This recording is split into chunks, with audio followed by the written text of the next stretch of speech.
Hi, my name is Terry Vega, and today's lesson is taking care of our bodies.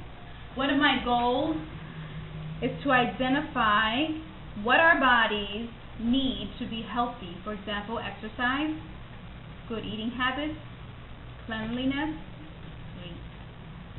I like to start the lesson with a book. Today's book I'm going to start off with is called Heart by Ted Arnold. I'm going to read just a little bit so I can continue on. This book is very humorous. It helps children become aware of all the changes that are happening in their body that maybe their parents haven't explained to them just as yet. So this is what we're going to start off with. Heart by Ted Arnold.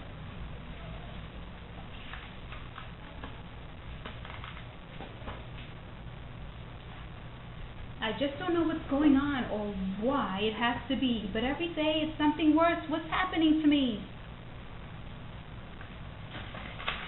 I think it was 3 days ago I first became aware that in my comb were caught a couple pieces of my hair. I stared at them, amazed and more than just a bit appalled to think that I was only 5 and starting to go bald. Then later on, I don't recall exactly when it was, I lifted up my shirt and found this little piece of fuzz. I stared at it, amazed, and wondered, what's this all about? But then I understood it was my stuffing coming out.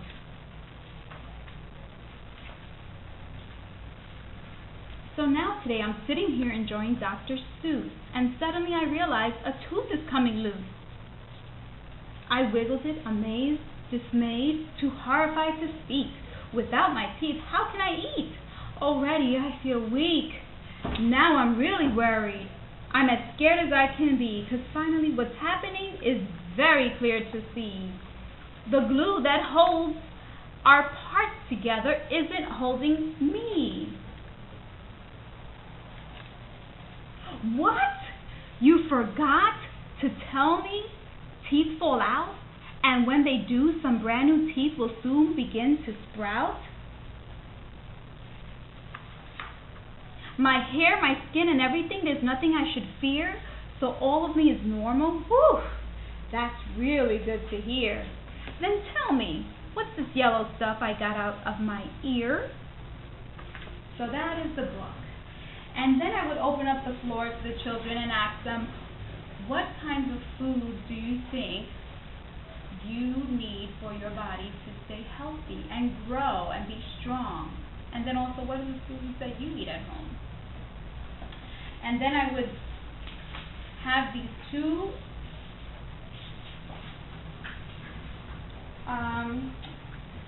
pieces of information, the pyramid, to explain and to have them visually see what it entails, the grains, the vegetables, the fruits, the milk, the meat, and just explain to them a little bit about this.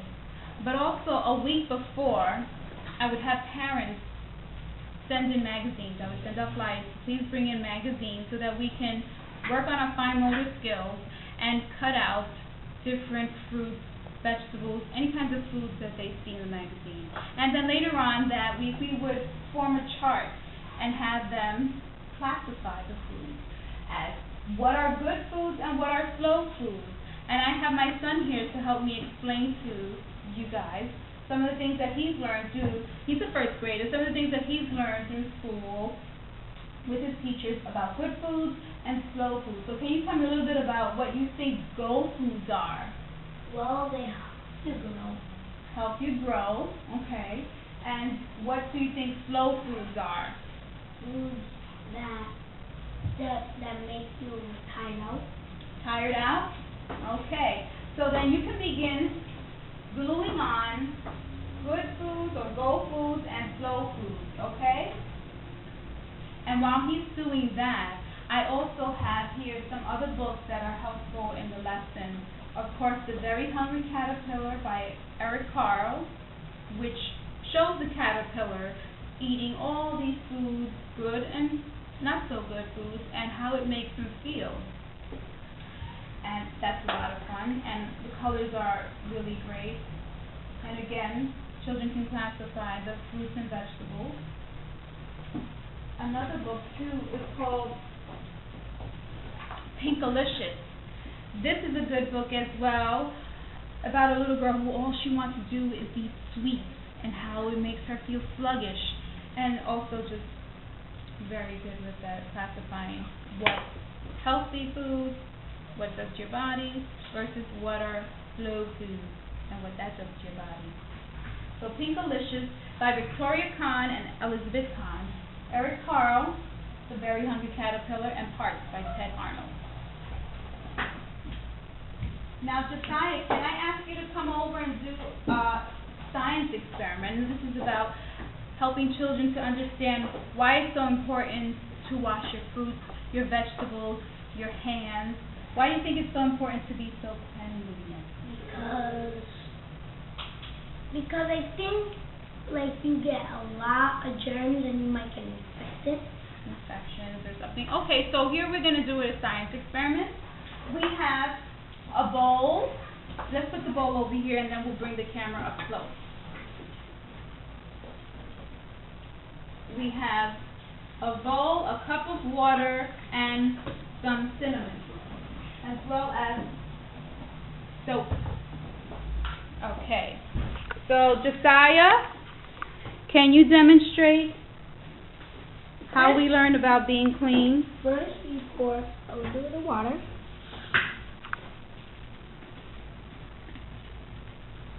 And the cinnamon represents the dirt, right? Yep. And you'll see what happens if you put a little bit of soap.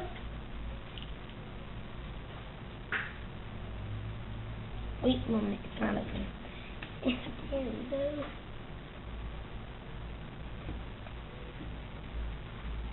So can you tell me what's happening to the dirt? We'll say the dirt that's in the bowl. The dirt that's in the bowl, you put a little soap and it will, like, the dirt will go away. Right. So that's why we need to wash our hands when we're coming from outside inside. And fruits, vegetables, very good. Okay. Thank you, Josiah. So that was a science experiment that we can just extend the lesson with. And so you can continue on with your chart, Josiah. Continue on. So that was part of our lesson, and of course you can extend it. I actually got a little bit of my information from a program that came to one of my centers, and it's called Go Kids. And with them learning about taking care of their bodies, they also have, in Spanish and English, a newsletter that goes home with the parents, and it helps them to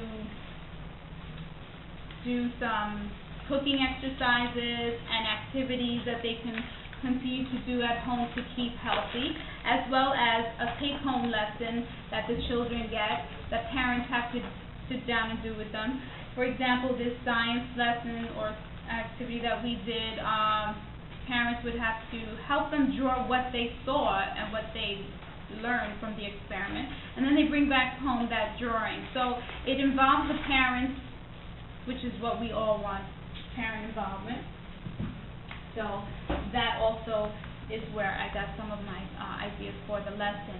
And that basically wraps it up. And what I'll do is I'll have all my information, I'll attach it to this video so that you can have it as well. Thank you. I have a cup of water, a bowl, soap, and cinnamon for the dirt. I'm going to do a quick experiment. So you pour the water in the bowl. You put in some cinnamon as dirt.